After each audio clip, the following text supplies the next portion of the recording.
I think, like I said, LGBTQ plus people are always here. We have been here.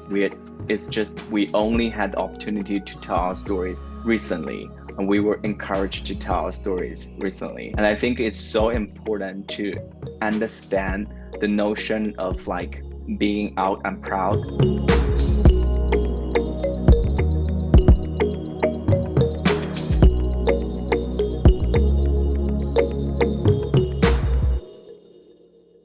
I think when I think about the importance of telling like The Little Princess, I think about like all the queer and trans people that was before me in history, and they exist, but they didn't have the means or tools to tell their stories.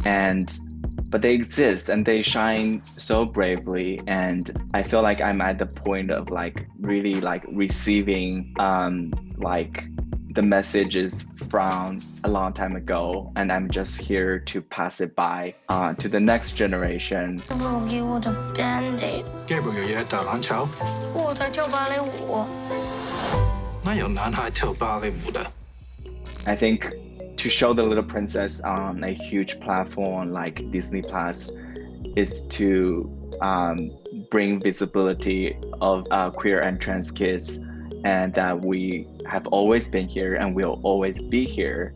And it's also a message of love for the future generations to see that they can be part of this Disney legacy, and they can be celebrated just as everyone else. What did I discover? So The Little Princess is loosely based on what happened to me as a child. So I was like Gabriel, and the story of the dinner scene was basically what happened to me when I was a kid.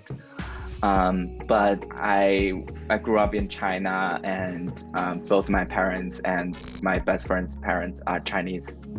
But I decided to make this story about Chinese American community. So I started to do a lot of research on like how Chinese American community is like, and I learned a lot about like how like Chinese language can be a powerful bond between different generations of Chinese Americans, and how food speaks so much to the Chinese American community. I mean, it's part of my culture, but it's slightly different. I'm like, the new immigrant here. I don't really have like generations of Chinese American family, but I did like talk to a lot of friends who grew up here, and I learned a lot of like little things, like how like the nuances of like meeting another Chinese kid on a bus, how you should talk to each other and stuff like that. I think those will really help me to build the story in this ground within the Chinese American community. I'm coming, Miss Teresa. Oh my God, are you okay? I'm okay. Hi, can I sit here? Oh, that doesn't look good. There. Thank you.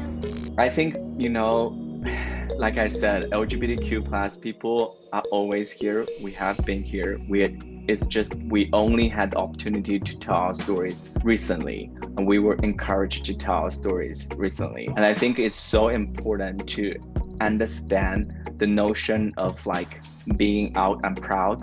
I think for a long time, a lot of queer people think being out and proud is such a privilege. We are like taking space, or it's like a statement. But I recently really think that this should be our basic rights. We should exist for who we are. We should never be, scared or like not be out and proud. This should be taken as a default. So I just think that the movement has come to this point where we really need to celebrate LGBTQ plus people. See, isn't it nice? This is not normal. 这是什么？